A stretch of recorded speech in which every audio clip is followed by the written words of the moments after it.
Our webinar is going to be around good governance, the key to effective volunteer management and sustainable funding. That's kind of our topic for today. And I am super excited to welcome our guests. But before we get there, just real quickly, my name is Gung. It's like Gung Ho, if that's easier to remember. I'm the CEO and co-founder here at Civic Champs. These are some of the logos that I'm associated with in the past. But we're a volunteer management software company, and so super passionate about supporting volunteer managers, volunteer coordinators, or other leaders of volunteers. And so we do this webinar series in part to as part of our giving back and sort of providing education to the sector. So we, though, are very excited to have our guest today. And so Rochelle is going to be our presenter today. And Rochelle is a seasoned nonprofit professional with 29 years of experience specializing in strategic and fundraising development. Her expertise spans between grant writing, board leadership, governance, and volunteer engagement. And she's been with all sorts of really awesome nonprofit organizations like the American Student Dental Association, the Chicago Children's Museum, the Society or Surgical Oncology, the Indiana Black Expo, et cetera, et cetera. And so, and currently, she is also an adjunct member of Indiana University Lilly School of Philanthropy, and is also a 2025 Black Leadership and Legacies Executive Women of Color in partnership with the Women's Fund of Central Indiana. So, Rochelle, super excited to have you. I'll let you maybe introduce a little bit more about yourself as well. And yeah, thank you for joining us. Thank you. I appreciate it. Welcome to today's webinar, Good Governance, the Key to Effective Volunteer Management and Sustainable Funding. I started Jerry Consulting Group as a result of all of the nonprofit leaders I have worked with over the years and seeing a need and a gap in educating leaders and stakeholders on the marriage of development and nonprofit leadership. So I am grateful to be here with you all today. So we can learn from each other and have some conversations around sustainable funding that I think is important in your governance practices. So, and before we have Rochelle jump into the meat of the presentation, we always get a few questions around, recordings. Are we going to send them out? And so we are going to send the slides for today along with the recording. The presentation is going to be about 30 to 40 minutes, typically followed by Q&A. Please leave your questions in chat. If we don't get to them live, we'll always make sure we circle around to them at the end. And then make sure you stay till the very end because we always have freebies. And so we have some good ones to share with you today as well. With that, Michelle, I'll let you kind of share screen and we can get started. All right.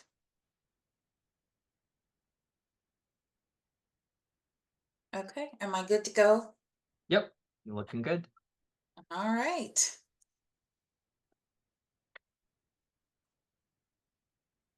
Okay, well, as Gunn mentioned, I am CEO of Jerry Consulting Group. I am also an adjunct faculty member at the Lilly Family School of Philanthropy, the fundraising school, and I'm also an AFP Global Board member and IDEA Global Committee Chair. He did read some of my bio, so I will go through this. And there is an activity that I like to do with this presentation where you divide your stakeholders in two groups and you assigned one half of them to be the CEO, the other half to be a volunteer or coordinator, and you ask them to do some role playing. Since you will receive this after the webinar, I highly recommend that you do this with your leadership so that everyone understands why good governance is important. And so when you kick off an activity like this, do it immediately at the beginning so you can see what everyone is thinking about governance and where they are. You assign them a role, and then you ask them questions like, how can your organization improve its governance to better support volunteers? And you take a few minutes, let them talk about it. And then you go through the presentation, you do it again, and then you have them report out on what they thought at the beginning and what they thought at the end. So it's pretty eye-opening to give people an opportunity to talk about what they think they see in the organization and what they think good governance is, right? Uh, 1 second, let me move my cameras around here. Okay. So, strong governance practices. So, this afternoon, we'll talk about two vital facets, right? Cultivating robust governance frameworks and fortifying volunteer engagement strategies. So, by harnessing the power of volunteerism, organizations can catalyze an influx of donors, cultivate future leaders, and foster stronger community connections, propelling your mission forward with amplified support and engagement. And governance matters, right? So, let's get into it. Why it's important, because it's your nonprofit and it's not just a group project with a logo, right? It's a mission that you and your stakeholders care about. So you want structure, stability, accountability, which equals trust, and transparency, which equals credibility. So good governance keeps everyone aligned: volunteers, staff, board, and donors. So, what is good governance, right? So, clear structure and leadership, transparent decision making, it's financial oversight, it's performance metrics, it's ethical practices, and it's like the nonprofit version of a good skincare routine, right? It's consistent, it's intentional, and it's future focused, right? So, be comfortable in sharing your vision, talking about the transparency of your programs, your priorities, understand your financials. They don't have to be complex, but everyone should understand what it takes to run the ship, right? So the volunteer governance connection. So volunteers thrive with structure, period. Like define the roles, clarify what the roles are, have policies, create fairness, create a fair structure that people will understand what happens, what are the consequences, what are the repercussions, what are the rewards, what are the celebrations, communication, inclusion. How many of you have volunteers that have been around your organization for a very long time? That means everyone in their family is aware that your organization is important to them. So that's also an opportunity for additional volunteers to be involved, right? Make it a family affair. I have a daughter that's always like, what's the schedule? What's the schedule? Because she's gotten used to me telling her what the schedule is. You're always preparing for something. And if you're not preparing for something, you're thinking about being prepared for something, right? And so we're going to define what effective governance is and explain its relationship to the volunteer program management. We're going to identify the direct connections between volunteer engagement, governance, and sustainable funding. So empowering your volunteer leadership. How do you do that? You want to create leadership pipelines. How are you cultivating the next generation of volunteers? I've seen many organizations that have volunteers for 20, 30 years, but who are they cultivating after they are no longer volunteering? Offering recognition and feedback. How are we receiving that information and turning it into actionable improvement steps? Having everyone understand what that means and what it looks like to make this organization better. Everyone can feel comfortable providing input, and involve your volunteers in the planning. It's not about hierarchy, it's about harmony. So volunteers want to lead and not just do the grunt work. Give them a path, give them important things to execute in your organization. So, impact on funding and donations, right? I'm a professional fundraiser, but I started in a governance role in a nonprofit organization. We were always trying to figure out how to enhance the volunteer experience, how to enhance either a chapter experience, the affinity experience, and how does that turn into sustainable funding, right? So, strong governance boosts fundraising, and what are the direct benefits of that? So, the direct benefits are Donor wants transparency.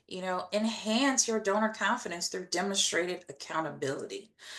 Reports, get comfortable and creating some templated reports that you are comfortable with executing regularly so that not just your CEO and your board have these reports, but also your volunteers, so everyone can communicate your impact. And clear reporting on your program outcomes and impact, make it easy for everyone to understand and digest. A volunteer that is not a board member, that's volunteering on a committee or at an event or helping you with a priority funding initiative, should have bullet points of your organization and what the impact on the funding does in your organization.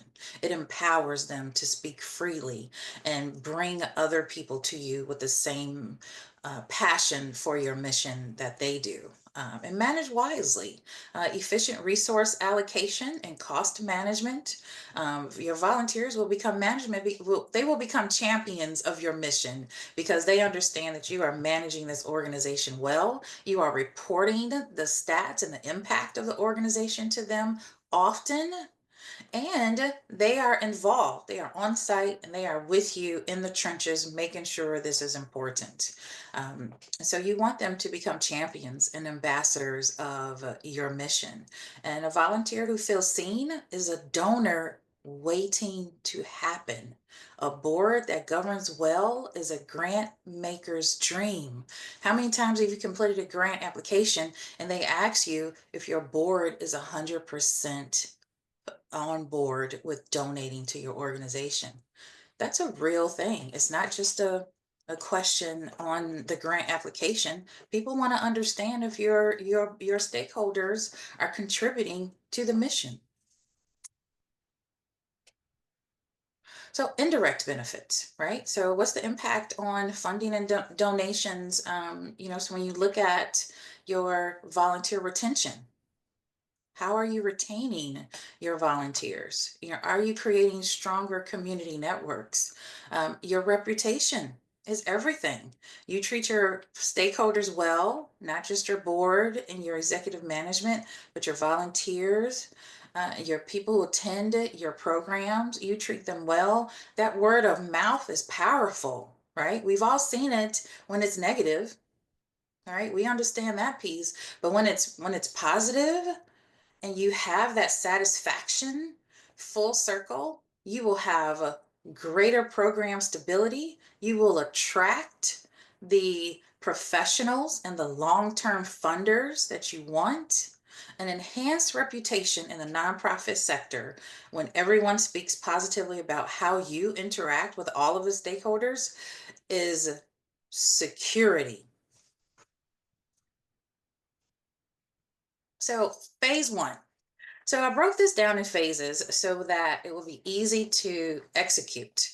And phase one is a foundation, right? So create the foundation of the success you want to see.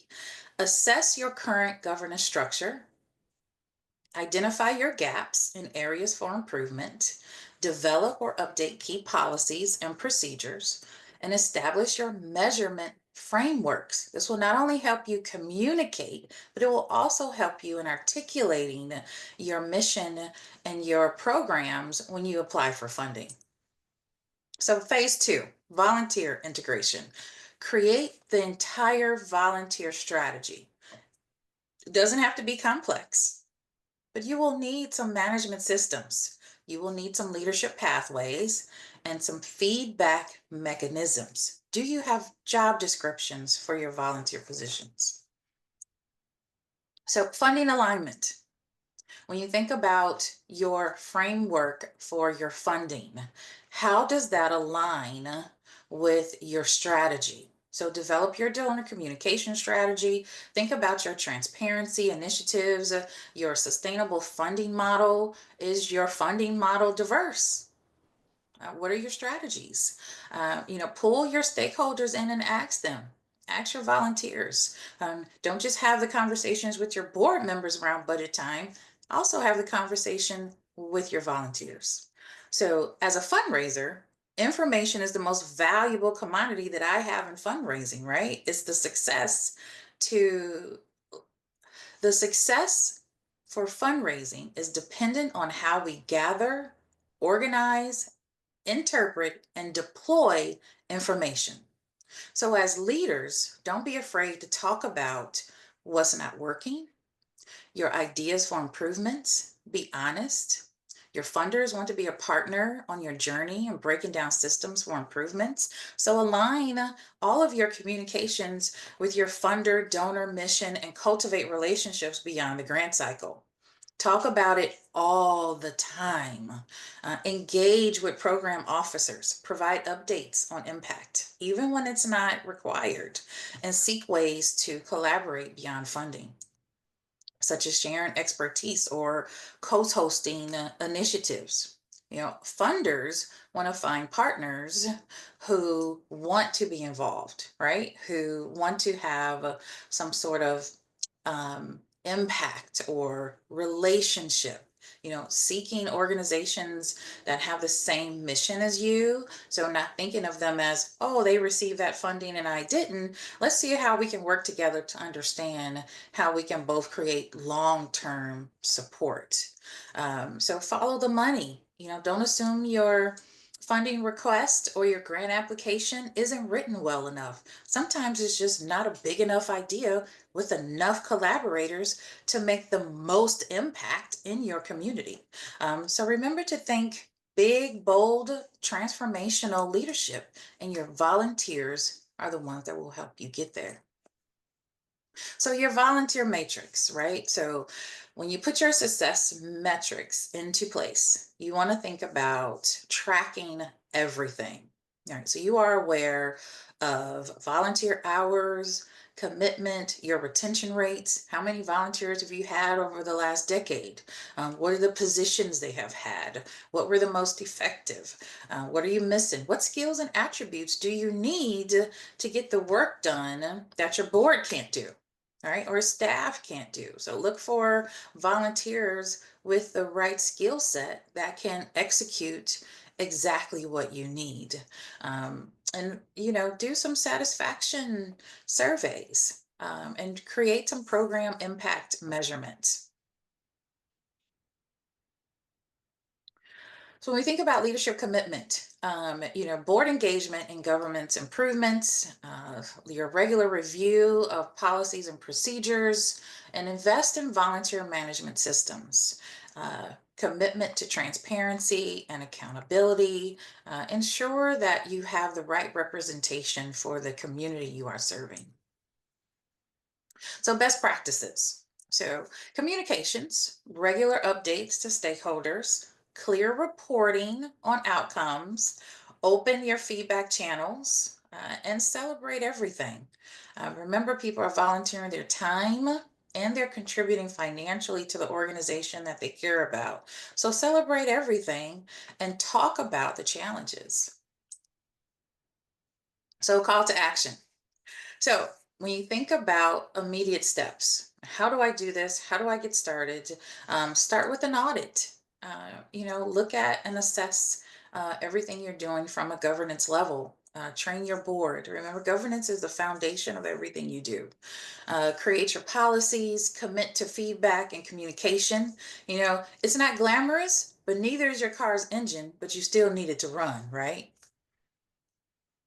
So metrics and long term. So when you think about your sustainable volunteer strategy, right? Because in the end, your goal is to always increase your revenue year after year. And so it's not just your grant strategy or your corporate event or your gala or fundraising event you have every year. It's also how you are recruiting and retaining volunteers. And those are the people on that fundraising pyramid that you want to move up through the pyramid. They may start off as your annual donors, but by the time they finish their volunteering and um, participating with your organization's programs. They may be your top major donors, your planned gift donors. So you want to create a strong community partnerships with your volunteers and establish that reputation of excellence. So measure what you want to grow.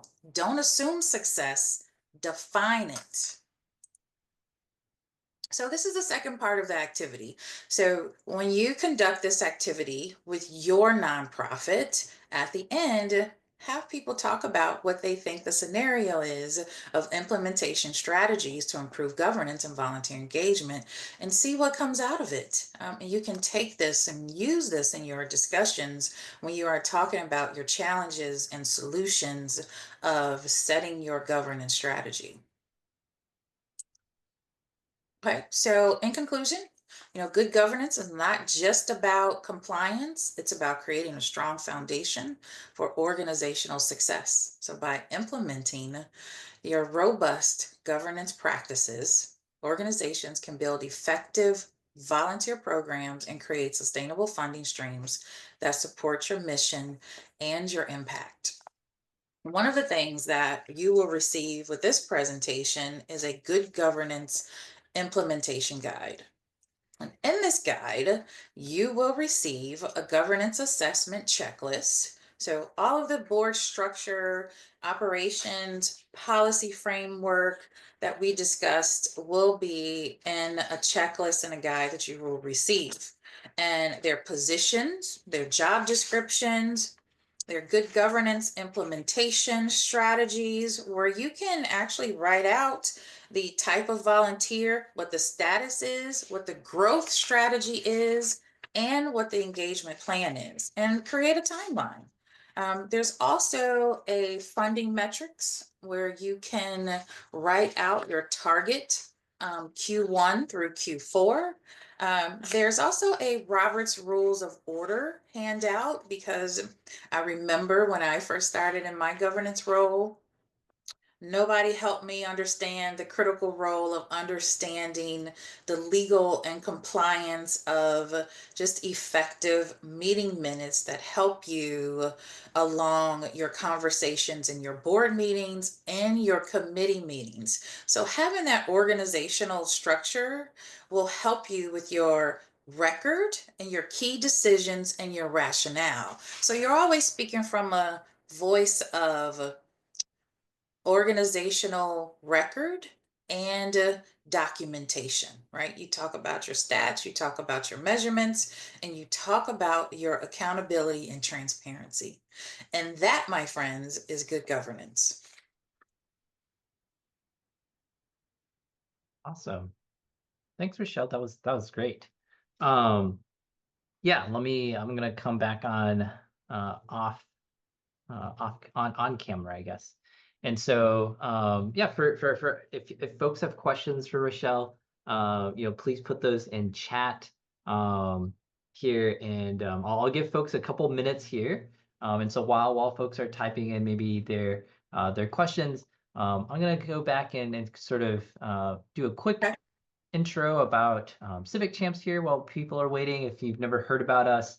And so, yeah, so I mentioned earlier, Civic Champs, we're a volunteer management software company. And so, yeah, board governance obviously is super important. Reporting is super important. So our goal in conjunction to this conversation is to make sure that you have those numbers and you have that reporting right at your fingertips. So we help with everything from recruiting to onboarding to engaging to retaining your volunteers.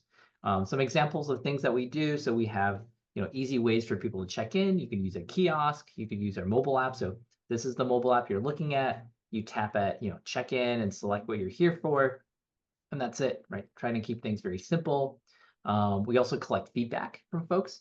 And so imagine if you're in a board meeting, right, and you can actually present, right, feedback from your volunteers that say, hey, we had so much really positive feedback, or hey, there are some concerns that we've heard recently, and not just as a summary, but in their own words. Here's like a little report you can share with your board. And then here we have what that looks like in terms of reporting. So this is just a little taste. Obviously, feel free to reach out if you want to learn more, right? And so, yeah, this is our contact information for us and also for Rochelle. I put in chat already the link to the resource guide, so please Okay. take a look. It is an awesome, awesome guide. If you walk through it, it's about 12 pages, it looks like. And so Mhm. lots of great information in there. So please do take a look. So Yeah. let me see if there's any It's all the questions. information I wish I had in my governance roles when I first started in nonprofit Yeah. management. So, Actually, one of the things, speaking of which, right? So, uh, you know, things that you wish you had, is there any guidance you'd have for folks that might be working with their board in terms of, what other kind of expectation setting, like people that are just getting started, how could they help these new volunteers, succeed and shine as board members? yeah. So, from a staff perspective or board member perspective? I think from a staff perspective, maybe I guess more from like an ED perspective, right? Yeah. If you're the ED, what are Yeah. some things that perhaps you can try to make the experience better for your board, or make sure that if they're new, Yeah. that they're successful and have a good experience and support you then Yeah. more. Yeah, for sure. I mean, I think the board engagement is high. I think ensuring you have a fundraising board is key to any successful organization. You want a board that understands that there are fundraising mechanisms that they need to understand for the organization to thrive. You will see a lot of funders who are concerned if your board is not a fundraising board, if they are not engaged from a fundraising level, you may have some challenges raising more funds. So I think from a board member's perspective, from an executive director's perspective, you have to create these opportunities for your board to be transparent, for your board to understand that it's okay to use their networks to help grow the Mm, organization. They are there to help grow your organization in branding, awareness, and funding. And that needs to be clear when you are recruiting mm, board members. It needs to be clear when you are talking about your budgeting, your volunteer retention, your surveys. You are talking about grant outreach and management, cultivation. It has to be clear of what the engagement expectations are for your board. So from a executive director, president, and CEO role, the impact of your governance is key. got it. Yeah.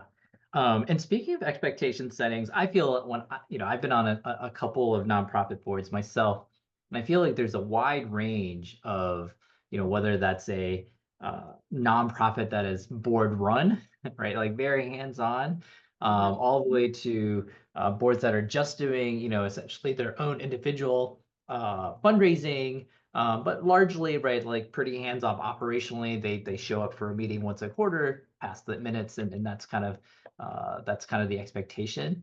Mhm. Um, Mhm.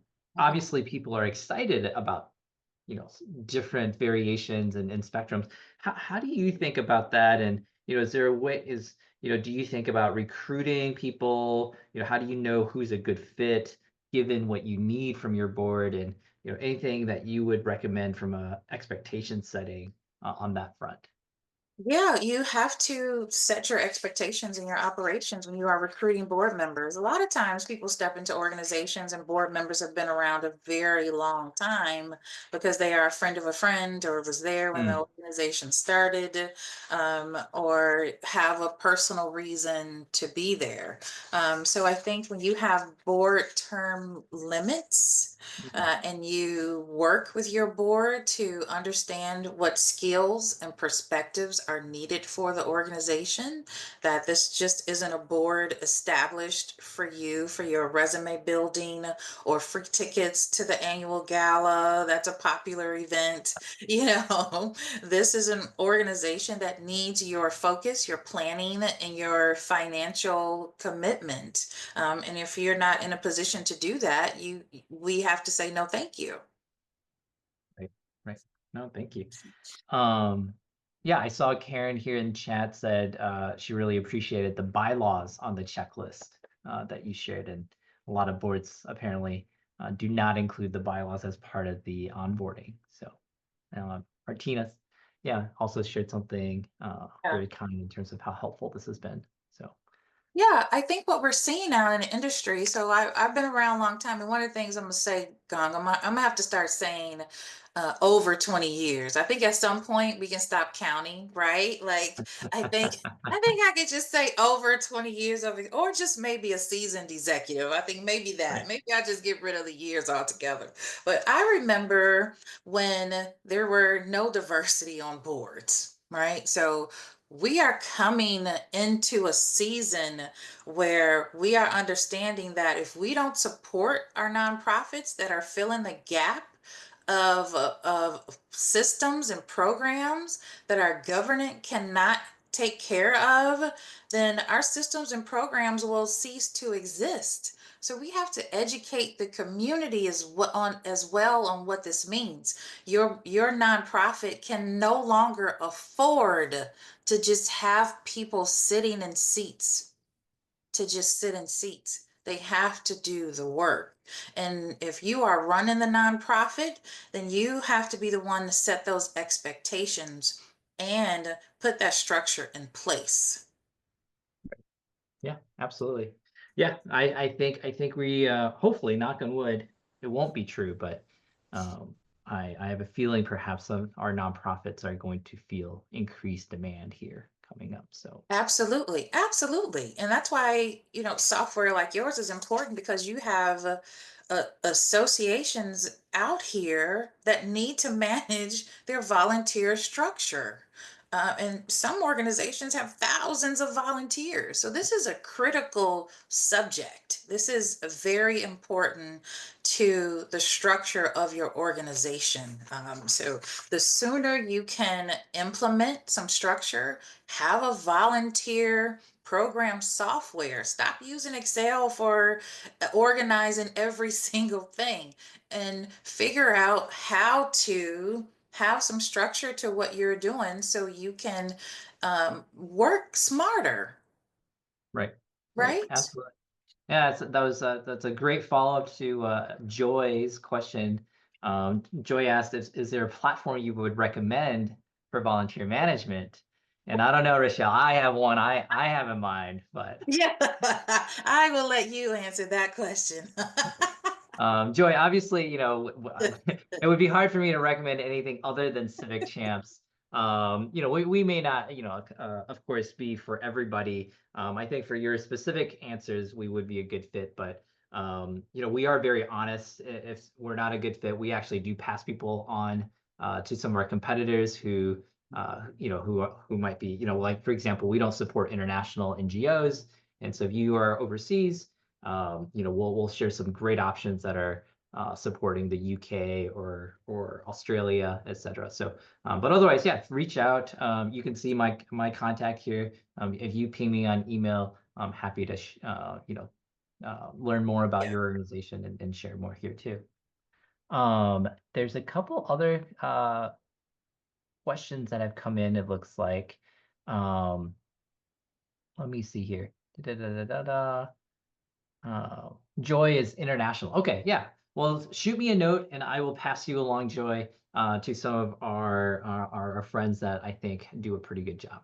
So, and Karen said, in my area, we are seeing a push for boards to include representatives from populations we are serving. Yep.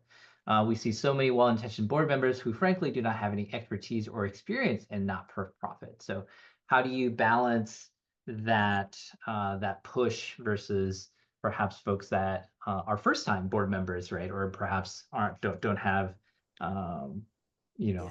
the traditional things perhaps that you're looking for.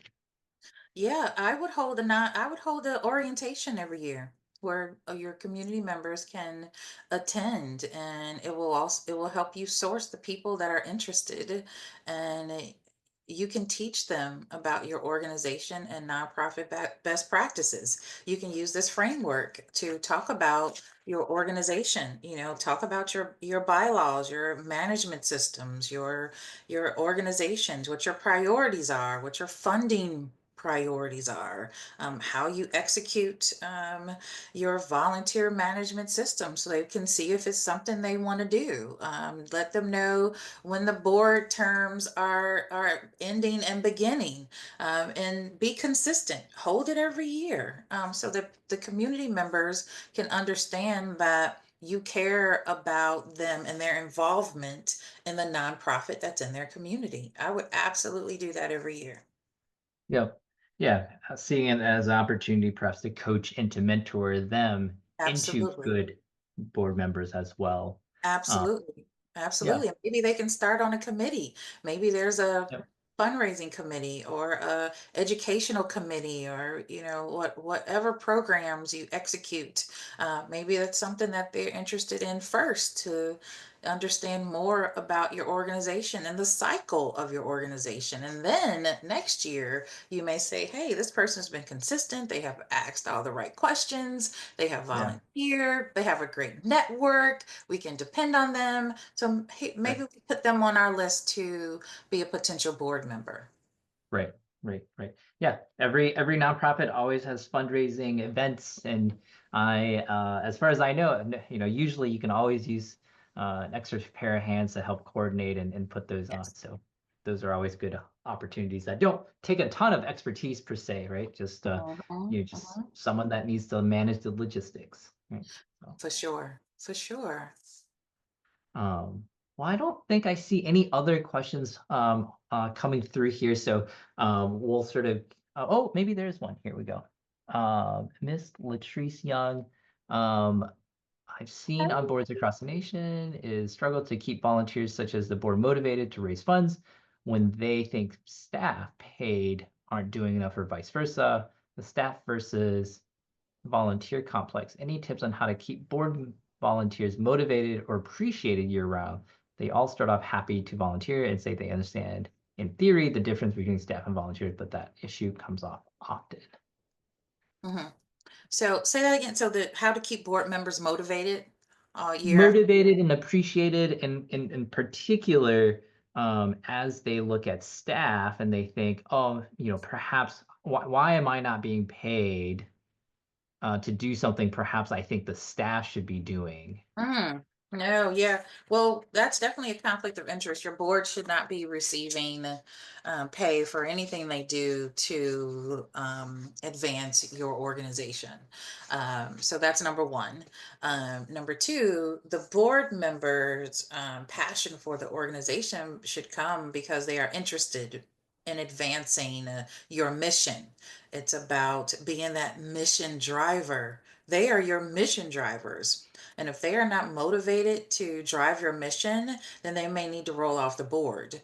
Now, there are other strategies you can implement, like committees and programs, and you can create fundraising committees, you can create host committees.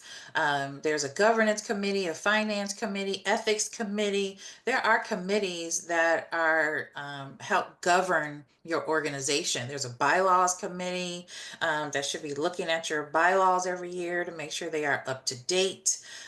So there is work that the board can be doing to ensure that the organization is functioning at a level it should be, that should be supporting the staff, Mm, right? You mm, are doing this work to support the staff, so to support the CEO and leadership, so that your finance committee, which should be your board members, are the ones that are making sure that those finances are being managed appropriately. So there are mm. responsibilities that they can have that can keep them interested. Yeah, I like that. I love that. Supporting the staff and maybe positioning that and talking to board members as that's part of their role. Actually, That's one right. of the things I loved was one of our nonprofits paired each board member with a more senior staff member as a mentor, right? And said, Absolutely. hey, this person could use some leadership mentoring, or this person could use fundraising mentoring. And that I thought was a good way to engage Yes. while and supporting the staff, right? So, Yeah, absolutely. Because if they have a passion for your mission, then if they are professionals, say if they have educational experience, then they may want to, meet your VP of education and help with however it is you are serving your community. So I think those critical roles for the board are important. All right. And you got to thank you. Oh, you are welcome. I think I know Miss Latrice Young. Okay, awesome. No, it's always good to have folks here that we Yes. we know. Yeah.